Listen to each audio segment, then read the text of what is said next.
welcome to episode 17 of Little Big Knits. My name is Selma, I'm your host, and this is a podcast about knitting. And actually today a little bit of sewing as well. I'm coming to you from Ottawa here in Canada, and welcome. Welcome if you're a new viewer, and welcome if you're a returning viewer. So last time I podcasted from Quebec City, and today I'm back in my house. So hello, and the last several podcasts I've been podcasting from the living room, and today I'm back in the dining room because it's actually the afternoon, and so the light is a little bit better here. It's a very sunny, cloudy day today, so the light may be shifting a little bit, but anyway, hopefully it'll be decent enough. So I hope this podcast finds you well. I want to thank you first of all for all the lovely comments from my last podcast and all your words of encouragement and support. I'll fill you in a little bit more about that later on. But life's been a little bit crazy, and I have to be honest that I've been in a little bit of a weird state. As you know, I was in Quebec City because my father was in the hospital, and I'll tell you guys more about that later.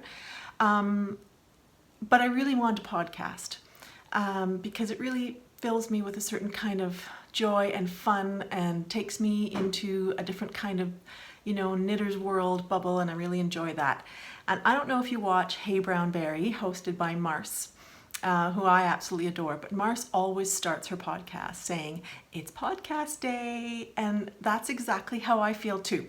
So even though things are a little crazy, I have managed to find a moment to podcast today and share what I've been making lately. So we'll get into that in about 30 seconds. First, I wanted to remind you, if you haven't gone to watch the special episode about the prize winners for the Garment Galore KAL, if you participated in the KAL, all of the prizes have been claimed except for one. So you might want to go and check. And also remind you that we have a new KAL going that started on April 1st. Today we're now at the beginning of May. And so it's been going on for a month, and people have been getting involved. And this is our Summer Fibres KAL. So feel free to join in at any time with a new project or a work in progress with anything that has at least 45% of plant-based fibers and is at least 50 grams worth of yarn. Okay, so it doesn't have to be a garment or anything like that. It just has to be a minimum of 50 grams and be 45% or more of plant-based fibers. So come on and join us if you're in the mood. And that goes until September 31st or September 30th, whatever the last day of September is. I can never get the month straight. So anyway, yeah. So let's get into knitting, and then I'll share with you, finished projects is a little bit, I'm not quite sure I could call them completely finished, but almost there, and let you know a little bit about my works in progress, let you know about my next plans, because I am coming to the end of projects, which means that I end up planning my next ones, and my mind is flitting about thinking of what am I going to work on next. I'm going to share a little bit of sewing with you today.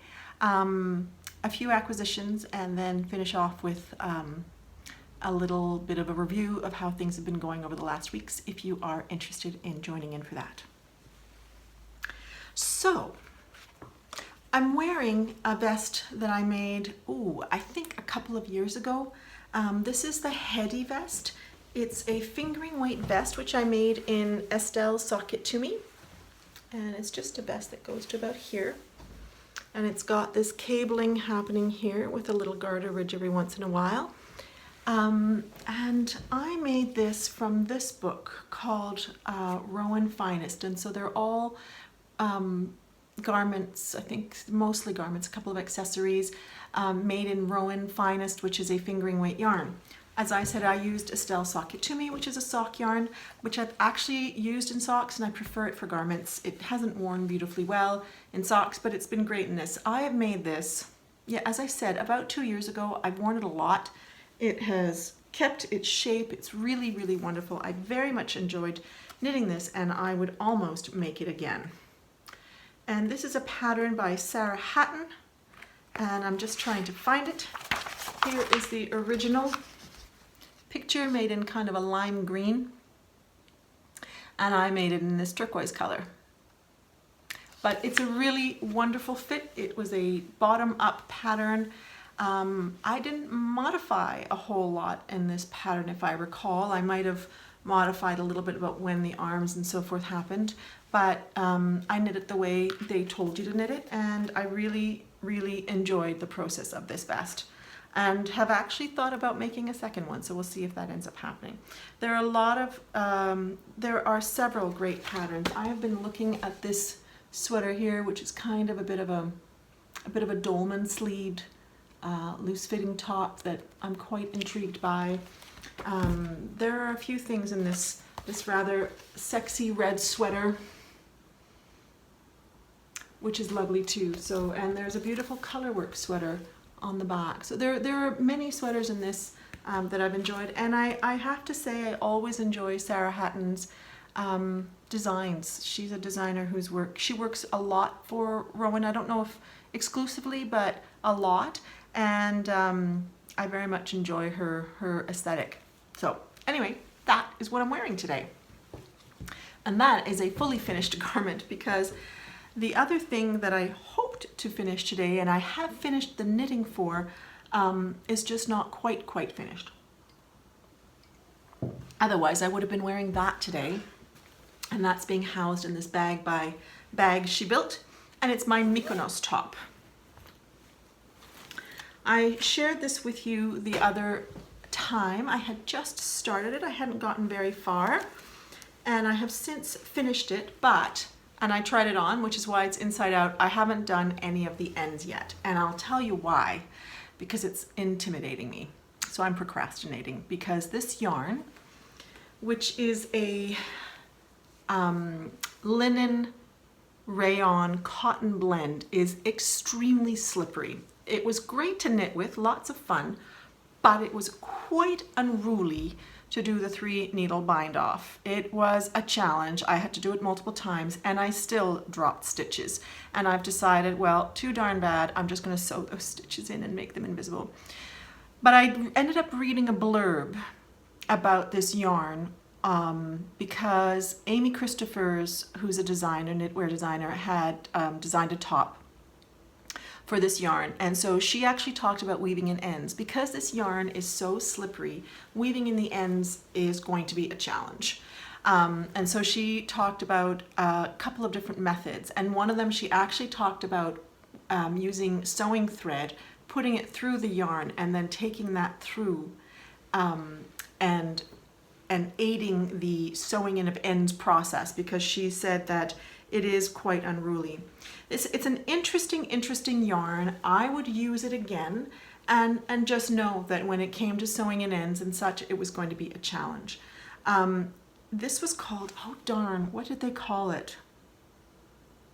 They called this a core spun yarn, which is very interesting,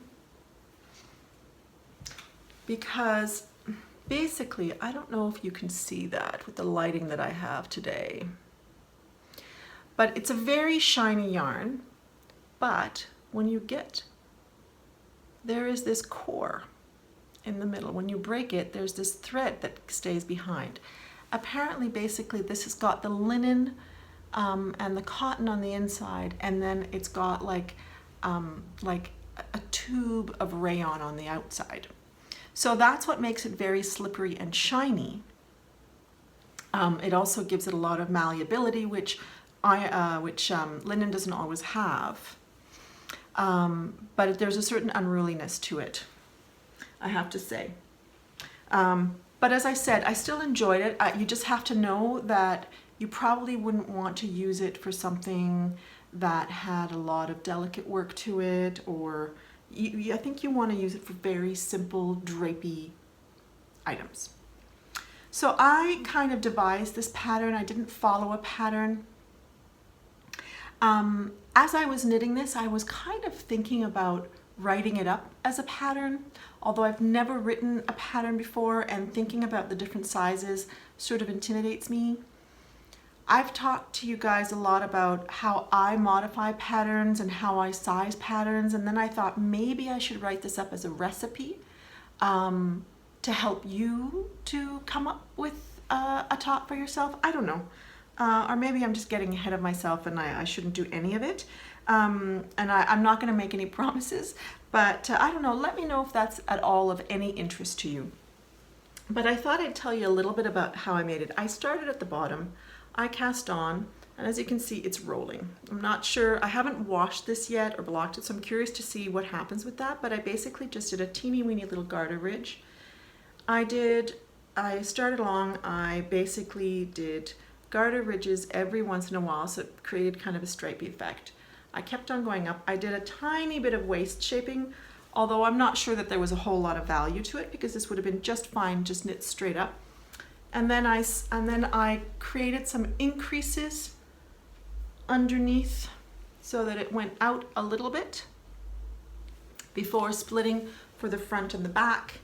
And I went up the back, and then I did a whole bunch of short row shaping for the shoulders, which was not great with this yarn.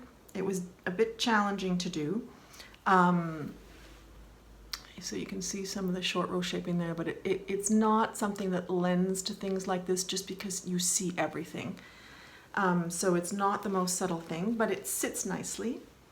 And then I did the same for the front and creating a V-neck there with some knit two togethers or slip one and pass a slip stitch over. And I did slipped edges on the arms and on the neck. And it's really rolling in here, and I'm not super thrilled with that. So I'm going to sew in the ends. I'm going to wet it and dry it and see what happens to that. And if it's still rolling like crazy, which it probably will because yarn doesn't usually behave a huge amount or very differently once it's been washed. But so we'll see. I might end up picking that up.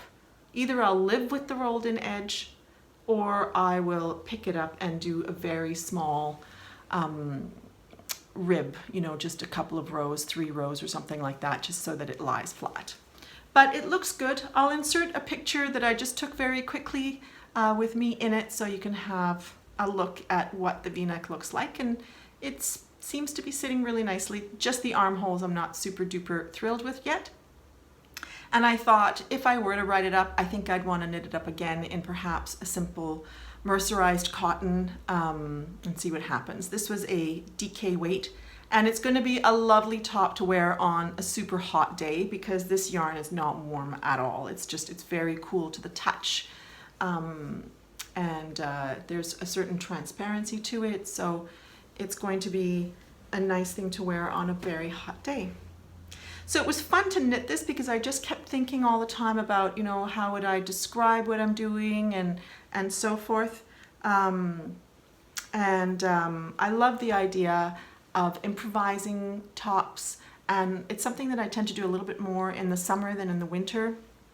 And I do like knitting with summer fibers for the summertime. So hopefully next time I'll be showing this to you, wearing it, and letting you know the outcomes of the few little quandaries that I'm having at this point. And maybe I'll be starting a white one. I don't know. So there you go. That is the first almost FO. The other one that is almost an FO as well is this green bag that I started. I had just finished the bottom of it and was just starting to go up the sides rather. And I think I finished it. I stopped last night. And I have finished this bag. I thought it was going to be gigantic. I think it's actually a good size. And I think I'm going to be adding some leather straps that I have. I have to locate them. I'm not 100% sure where they are. But so this is also almost a finished item, but not quite. And although I went straight up, it's funny, but it seems to have this little bit of a curve happening there, which I quite like. the same on both sides. Unfortunately, I switched colors thinking I was on the side and I was a little bit in, so that's a bit noticeable, but it's okay. It's going to be, you know, just a fun summer bag, crocheted in the back of the loop, just going up. It was just a super easy peasy improvised bag. I couldn't even tell you how many I chained. I showed you guys last time the bottom, so I chained so many, and then I did kind of a metered thing where I increased by 2 on each side, and I did that at each end. And then I just went up in the round for as long as I thought made sense. So this was just about what I had in mind. And I thought, oh, it could be fun to do some sort of like, I don't know, buttons or something like that to decorate it a bit. Or I might just keep it really simple. I think with brown leather handles, it'll be really nice. I used this yarn that I'd gotten in a sale bin called King Skipper, which is a mercerized yarn. And this was the gray, and it's essentially kind of a sport DK weight. And I used a 3.5 millimeter prim needle. I really enjoy crocheting with these because the handle is a little soft and they're very smooth, and I really enjoyed it. So that is my second almost finished item. So if I actually get the straps on there, I'll show that to you next time. Aside from that, I also started, I showed you guys last time a yellow yarn, which was by Fine Fish Fibres in her singles. I showed you a picture, and here is the actual yarn. And I had gotten some hedgerow, and this is, it's a one-of-a-kind colorway, but this is her Merino Light 500. So this is a single ply, this is a plied yarn. I'm curious to see how they knit up together. But as you can see, this is a lot smaller because I started the shawl and I'm making the Good Vibes shawl. I haven't added any of the white yet, so I'm curious to see how that actually works.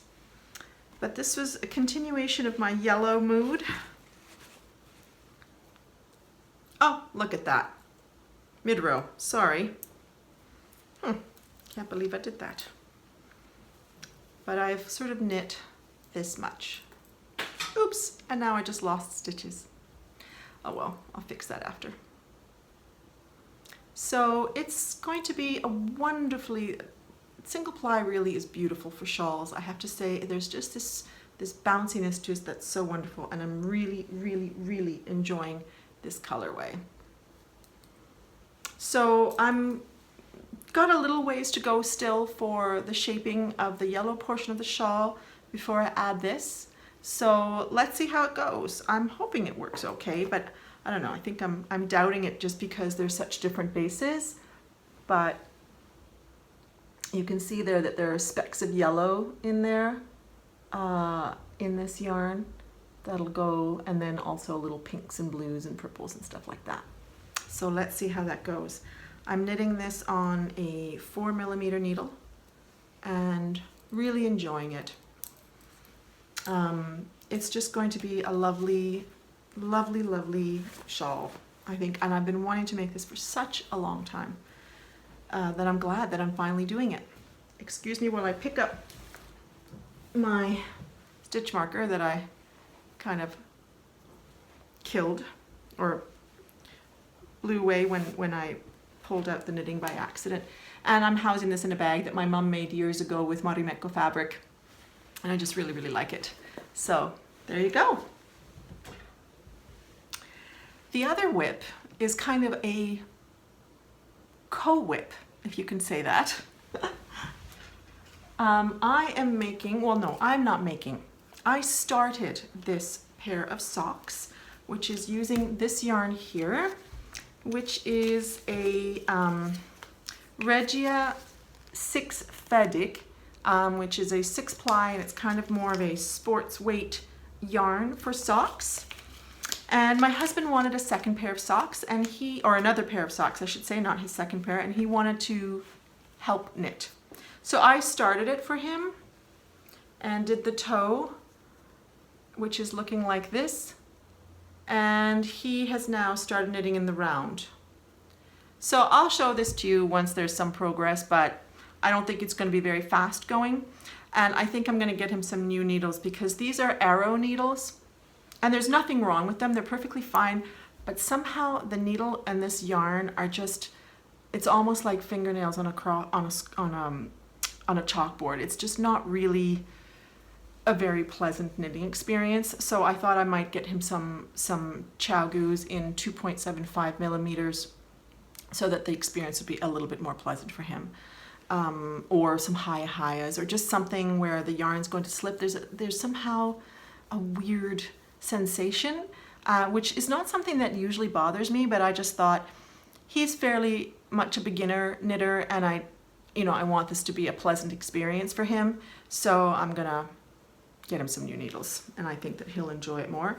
And I showed him a variety of yarns, but he wanted this one. He said he realized that he has a thing for turquoise, which must run in the family because so does my daughter. So that's the last work in progress, and it's no longer, for the time being, my work in progress. We'll see what happens when we get to the heels. We co-knit a pair of socks for him a couple of years ago, and it took him a long time. I did the toes, I did the heels, I let him do the gusset. I did the toe again this time, and I said, you'll do the gusset, and then if he looks like he's confident, I thought I might just have him do the heel, so that he can continue to improve on his netting techniques. He's not super enthusiastic about knitting, but I think there's something that he does enjoy doing a little bit, and so we'll see. If it turns out that I end up knitting these for him or supporting him a little bit more, that's fine, but for now he has started them, or well, I started them, but he's continuing, so let's see what happens. So those are all the works in progress that I have right now. But as I said, I start thinking about what is going to be on the needles next when I get towards the end of a sweater. I don't know if you do that as well, but my mind starts flitting about in all kinds of directions. So I have been swatching. The first swatch that I did was with this Punta Yarns linen that I have, which is, I think that's about the color. It's a little bit more rust-like in real life. So I did a swatch with this, which came out like that. And I realized that's just a little too transparent for me. I washed it, which I don't normally do, but I really wanted to see what happened. I thought perhaps it'll bloom, and it really didn't. And I just thought, I don't really know that I want to make a sweater that is this transparent. So when I was coming back from Quebec City, the first time I went to visit my dad, I decided to stop in at Espace Tricot, and it was my first trip there, and it was a lovely store. It is not a very big store, but it is a mighty store. They are jam-packed with all kinds of stuff, and so I thought, well, let's see if I could find a fingering weight cotton to double strand with this. I didn't see anything like that. They had Mandarin Petite, they had some fingering cottons, but none of the colors really worked with this. So I thought, all right, let's expand our horizons and see what else there is. And I ended up finding this yarn by the Fiber Company.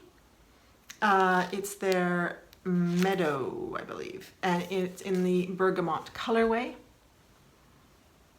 And it was a really, really good match. You know, it's a little bit more earthy than this, and so I thought, let's just do it. So rather than this being a summer sweater, it would probably be more of an in-between season sweater.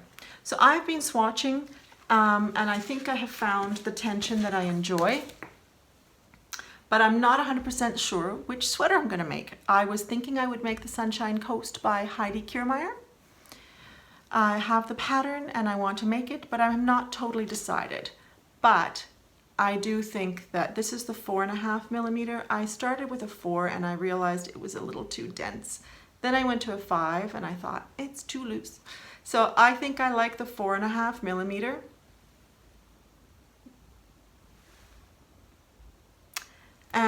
I think that it provides, it sort of does what I wanted it to do, which is to hide a bit of the transparency, but it'll still be a thick and kind of a drapey sweater. So I still may make the Sunshine Coast, but I'm not 100% sure. I'm not going to start this right away. I've decided. I started swatching with something else. I started swatching with this Katya cotton linen blend that I showed you guys a couple of episodes ago, although I realized I swatched with the beige when I meant to swatch with the gray. Here's the gray and here's the beige, and when you don't see them together, it's kind of hard to know which one's which almost. I swatched with this thinking that it was the gray, but I will be making the sweater with this. And I think I'm going to make the Sunshine Coast for sure with this. I just really, really like the fabric that it created with a 4mm needle, and I'm very enthusiastic about that. And I think it'll just be a really nice light summer sweater in this color. This will eventually be a sweater too, but I'm thinking something else. I was thinking of re-knitting the On the Grass by Crochet Locatelli. I was wearing that a couple of episodes ago. I said I'd like to make one in Summer Fibres, and I was thinking of making it in this beige. So that'll eventually happen, but I think I want to make the Sunshine Coast in this gray. So then this week, I decided to swatch with some Holst yarn that I bought a while ago. Let's see it. The lighting is not fabulous here right now. So this is a wool cotton blend, 45% cotton, 55% wool. There it is. And it's a very light fingering weight. I would say almost lace weight. There are like 350 meters or yards about in 50 grams. So it's very light, because normally a fingering weight skein brings you about 450 yards. So that's for 100 grams, and this is 300 and something in 50 grams. I got this thinking that I was going to make the Donner by Elizabeth Doherty. The Donner is a lovely sweater, which I've posted a picture of right here. It's made originally out of linen, out of Quince & Company Sparrow.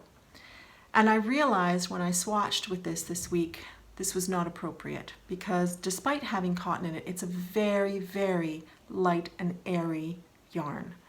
And I thought it's not going to have the drape that the Donner requires. So I started thinking, and I was really between two projects.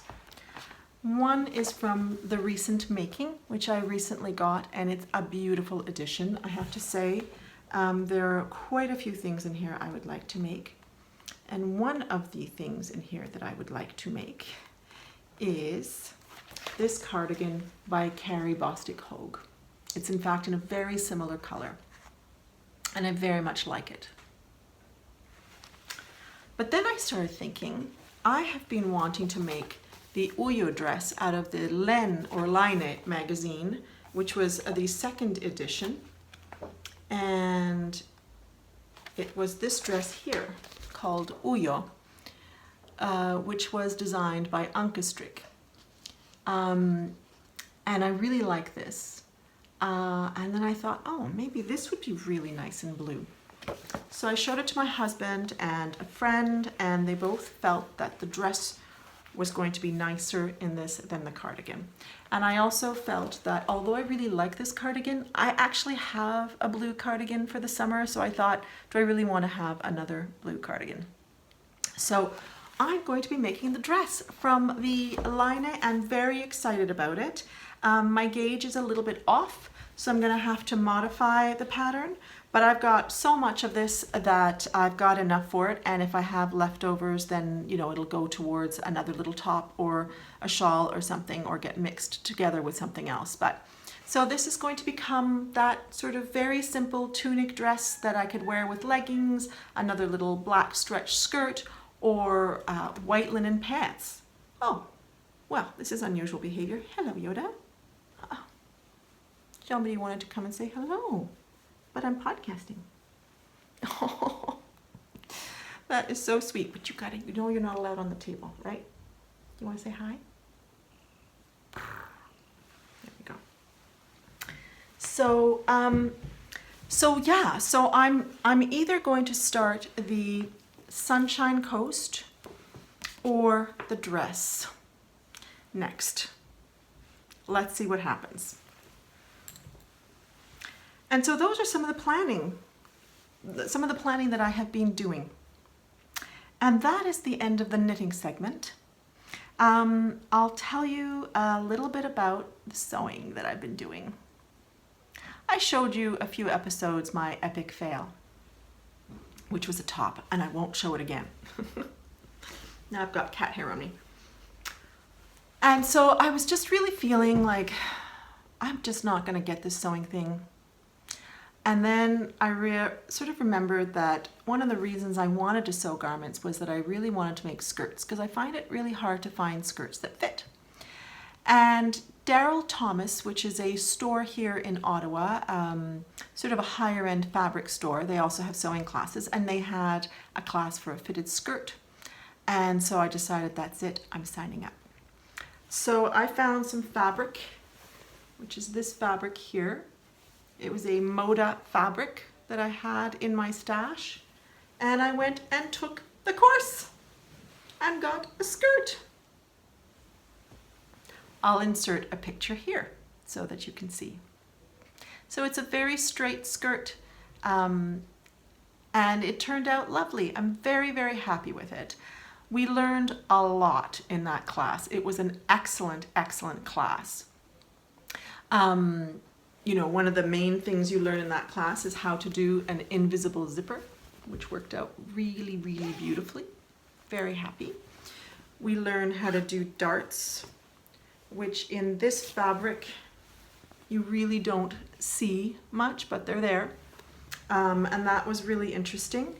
We first started with a muslin. We looked at sizing patterns and modifying patterns to cut them and shape them so that they suit your shaping. We learned about serging, so we did serge the ends. I don't have a serger at home, and I really don't want to buy one for now unless I really get into garment making. But we learned a lot, and so we also had to do a second invisible zipper at home. So I decided to cut out another skirt and put the invisible zipper into that. And so I'll hopefully finish that up because it's not finished. My sewing machine's actually being, cleaned up a little bit. And I was having issues with my sewing machine. It's not the sewing machine, it's me. I was apparently winding the bobbins wrong, and that they could see that right away when I took my machine in. But she said, let's clean it up, and then I'll show you how to do things properly, and then you should be on your way. So then I'll be finishing the next skirt, so I'll hopefully be able to show that to you.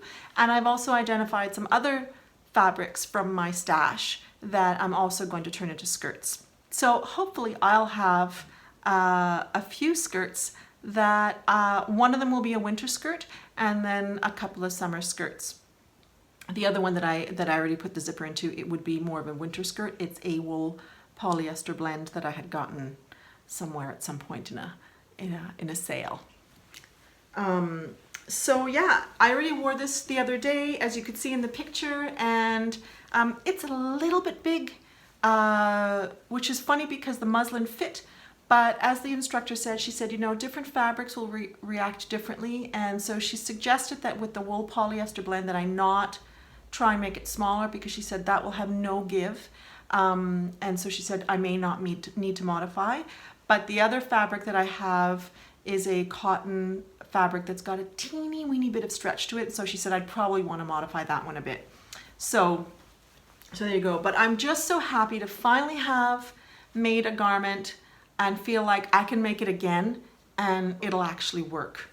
I am going to go back to the store in June for a 4-week lesson on different techniques like a bias tape and facings, which we already did in this skirt. This skirt also has facings, which we learned about, which was a concept that made much more sense to me than bias tape. We also learned We'll also learn about buttonholes and different hems and different things like that. So I'm really looking forward to that. And then that'll hopefully give me confidence to be able to follow patterns a little bit more and understand the techniques that they're trying to describe. Because I have to say, unlike a knitting pattern that I can just look at and I get it right away, sewing patterns, they just don't speak to me very well. So I'm really needing the support in learning that.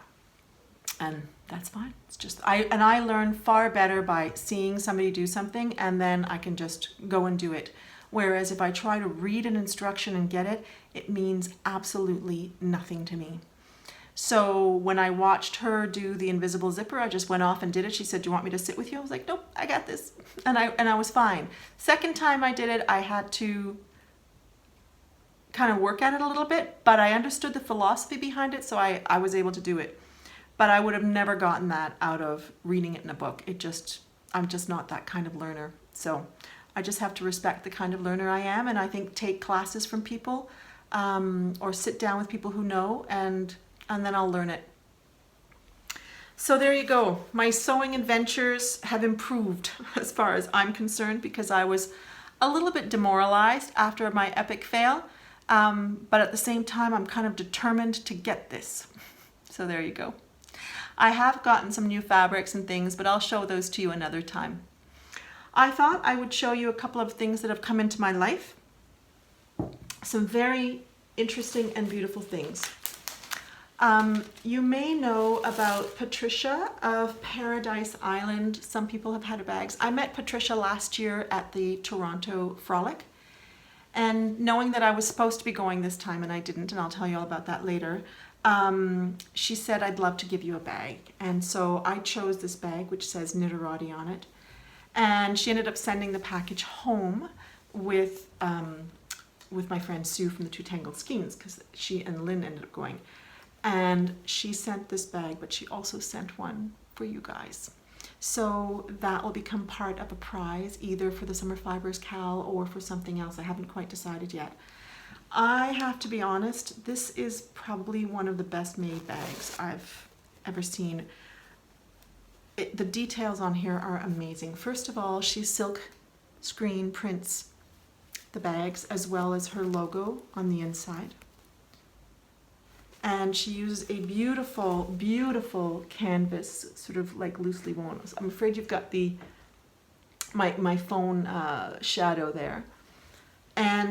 But the details that are amazing are the tabs that she puts both on this side, but not on that side. I just think that's a really cool detail with the leather pulls on. Oops, I've got it all backwards here because there is a marker there on the zipper. And then there's an outside pocket as well. Just beautiful bags. So there is a second one that, as I said, I'll use for a prize at some point, and I can't wait. This is going to be for my next sweater. Whichever one it is that I end up making is going to be housed in this. So thank you so much, Patricia. It's really beautiful, and it's just lovely to be, making connections with people. And I was really disappointed that I didn't go to the Frolic because I really wanted to see Patricia and hang out with Patricia as well as others. But next year's another year. So that is one thing that came into my life. I'm going to make a little noise here. Another interesting thing that came into my life, this one I purchased, and it came from Finland. And this is from a goldsmith in Finland whose name is Sanni Lehtinen. Sanni Lehtinen Kultaseppä. She is a goldsmith in, I think she was in northern Finland in Rovaniemi. And she makes rings in addition to sort of more traditional jewelry, and she does a lot of very delicate work. I can't remember what it's called right now. She makes color work rings. Check this out. This was a bit of an investment, I gotta say. It fits, they're sized as small, medium, large. I think I got the 48 millimeter one. I think this was the small or the medium. And it fits either my index or my middle finger. I haven't tried it yet because I'm not in a color work project at the moment. but I had seen somebody on Instagram, Bienta Kiva is her name, and who I follow, and she had this, and I right away thought, that is brilliant, because as you know, if you've been with me for a little bit, I struggle with color work. It always ends up fine, but I find I'm constantly, the yarns are going back and forth, they're getting tangled. I can't seem to keep the one I want in front, it always ends up behind. And I thought, this is brilliant for the yarn management. Sorry, it's got the middle finger and I feel like I'm gonna do something rude. And you put the yarns, if you can have up to 4 in there. So I'll report back when I finally do some color work, hopefully perhaps in the fall, and tell you how this works. I hope it works well, because this could be revolutionary for my color work. Especially since there's been a lot of conversation these days about dominance, and that the yarn that's in front is the one that's going to be dominant. And I don't know, I mean, I'm happy with the result of my color work, but it might be more crisp if I respected that a little bit more, and I think that the ring will help me respect that. And that came from Finland with some typical Finnish candies. These are a chocolate mint candy called Marianne, and I love these, and when I saw these in the package I was so thrilled, so I'm going to enjoy those and savor them. So that was a lovely, lovely find. Another couple of things that came into my life, and those were again gifts. Lynn, who is Toll Baby, we know somebody called Jessica, who is Sarah Nova Crafts, and she had received a whole bunch of yarn, all in sort of turquoises and blues and greens. And I had said initially that, you know, I didn't even want to go through the stuff because I knew that I was going to like too many of them. And then Lynn ended up saying, I think Selma would like this. And she got me a sweater's quantity of linen in this beautiful color called Aqua by Louette. This is their Euroflax, which is a sport weight linen. I'm not going to swatch with this right away, although I'm extremely tempted, just because I think I've swatched enough and I want to make something out of those yarns. But this could end up becoming the donner. We'll see. It may be too heavy for the donner that I want to make, but oh, this will just be a beautiful, beautiful sweater. So thank you, Lynn. Yeah, I was thrilled when I saw this. It's just stunning. And there's a whole sweater's worth there, about 1,200 yards. And then I won something, which is absolutely beautiful. I don't know if you were on Instagram and follow Urso Yarn Company. There is the tag. She had a giveaway and I won the giveaway, which just totally blew me away. And in the giveaway did not come just this skein of yarn, but also came these 3. And this is intended to be a Zweig kit. It's really beautiful. It's a single ply yarn, just stunning. But I have decided to keep this as a giveaway. So this will also be involved in a giveaway at some point in the future. Somebody will be winning probably a sweater quantity of yarn. I think that's what I'm going to do with it, although I am quite taken by those, but I just feel like I'd like to share this with you guys. You know, it came out of the sky. I wasn't expecting it. I have been thinking about a spike, not in these colors, even though they are really, really beautiful. This, look at the speckles that are appearing in there. Just beautiful.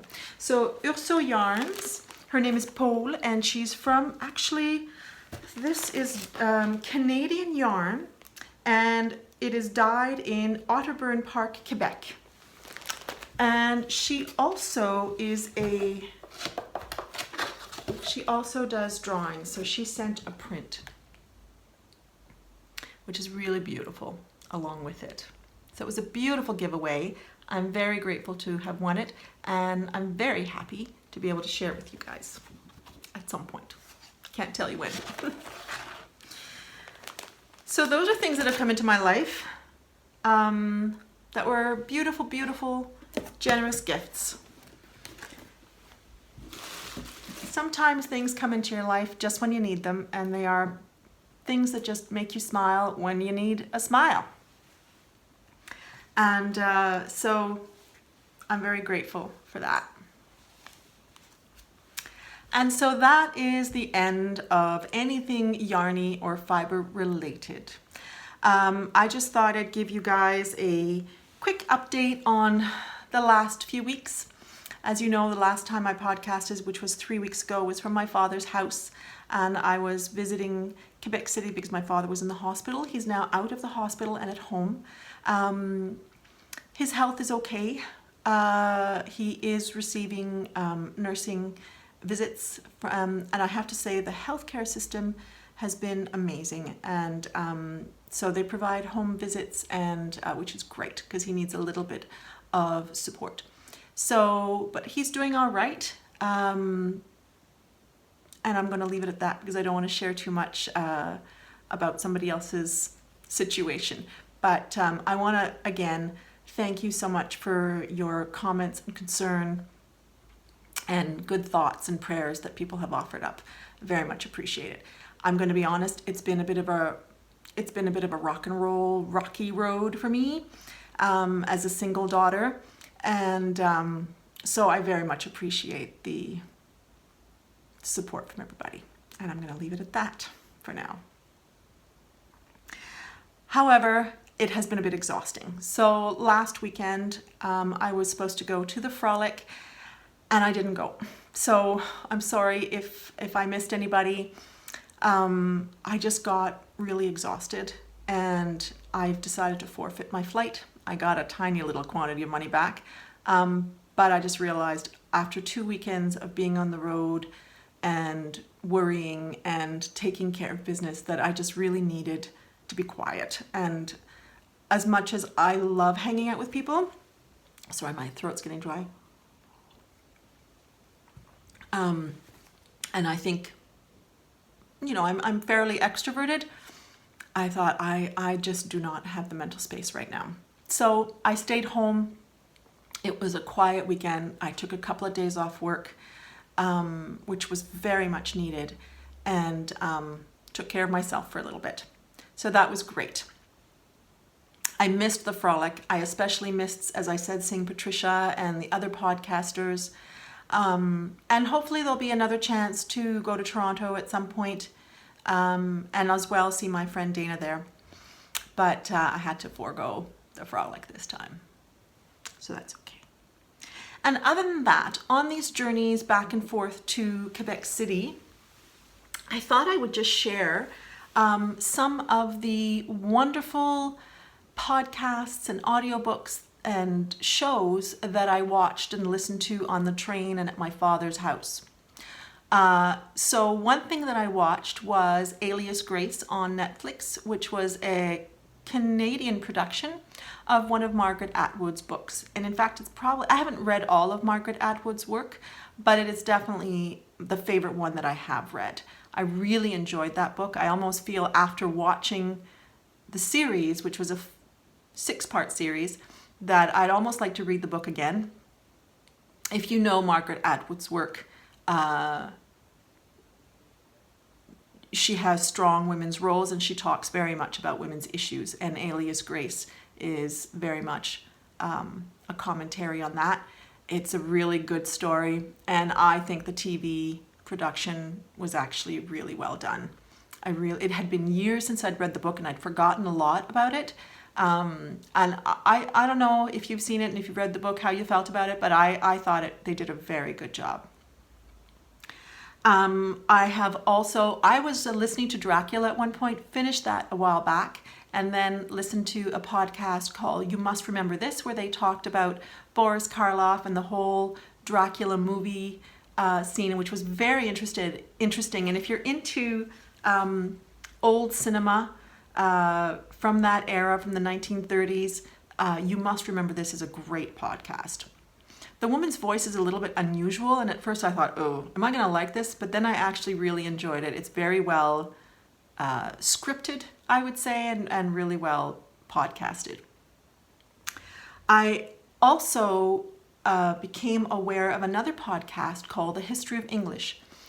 Isabelle of the Fluffy Fibres podcast, if you happen to watch her, in her Instagram stories, she shared about this podcast called The History of English, and the latest episode, which was called Dyed in the Wool. And so I listened to that on the train, and that was fascinating. I would almost listen to it again because it was so full of really fascinating information about the history of wool, the words around wool and color even, and where they came from and how they've evolved over time, and the first time certain words have appeared, and who was doing what with wool and why it became so big in England, for example, and the industry hundreds of years ago in Belgium, and it was absolutely fascinating. So if you're interested in wool and history at all, I highly recommend that.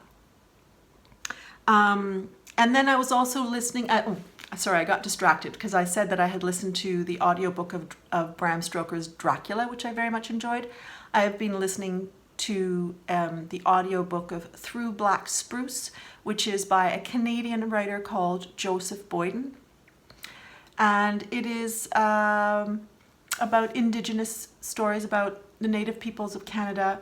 Very interesting, not shying away from our not so pleasant history with our Aboriginal community. And I've really, really enjoyed listening to that. I still have a little ways to go. One thing I find really interesting about audiobooks is that I find that in the beginning it can be a little bit difficult to stay focused. My mind can wander, but as the story develops and the characters develop, then suddenly I'm sucked into it more because I want to know what's happening with that particular character. So that's definitely what's been happening with me and Through Black Spruce, and it happened with Dracula too. So I've really been enjoying that book a lot. So there's been a lot of screen and listening time with these travels of mine and my quiet time. So just wanted to share that with you as well, in case you're looking for some interesting things to listen to or read that are a little bit less. I love knitting podcasts and I watch many of them, but it's also been interesting to listen to and watch some other things too. So I think that just about wraps up everything I have to share with you today. I hope this podcast has found you well. One thing I completely forgot to mention at the beginning of the podcast was the introduction that I put in at the very beginning. So if you're still with me, know that the beginning shot spanned from the Quebec side of the river at the Museum of Civilization, which was designed by an architect named Douglas Cardinal, and is a fascinating building. And then it spans across the bridge and across the National Gallery of Canada, which you can see just a little bit, and then towards Chateau Laurier and the Parliament Building. And then there was also some footage from Mud Lake, which is an area here where we often go for walks and bird watching. This time, now the scene from the museum, I have to say, was taken over a month ago, so that's why there was ice still. Mud Lake was last week when things were still brown, but already in this last week since we went on that walk, you can see that the trees are just budding like crazy, and there's colors starting to appear, and the flower shops are starting to sell all kinds of wonderful spring flowers. So that was what I ended with. So I haven't quite decided what I'm going to end the podcast with, but there'll be a few sights and sounds for you here as well. And I hope I'll see you again next time I podcast, whenever that may be. Hopefully in 3 weeks. We'll see how life goes over the next little while. Take care, friends. Happy crafting to you, and we'll see you next time. Bye-bye.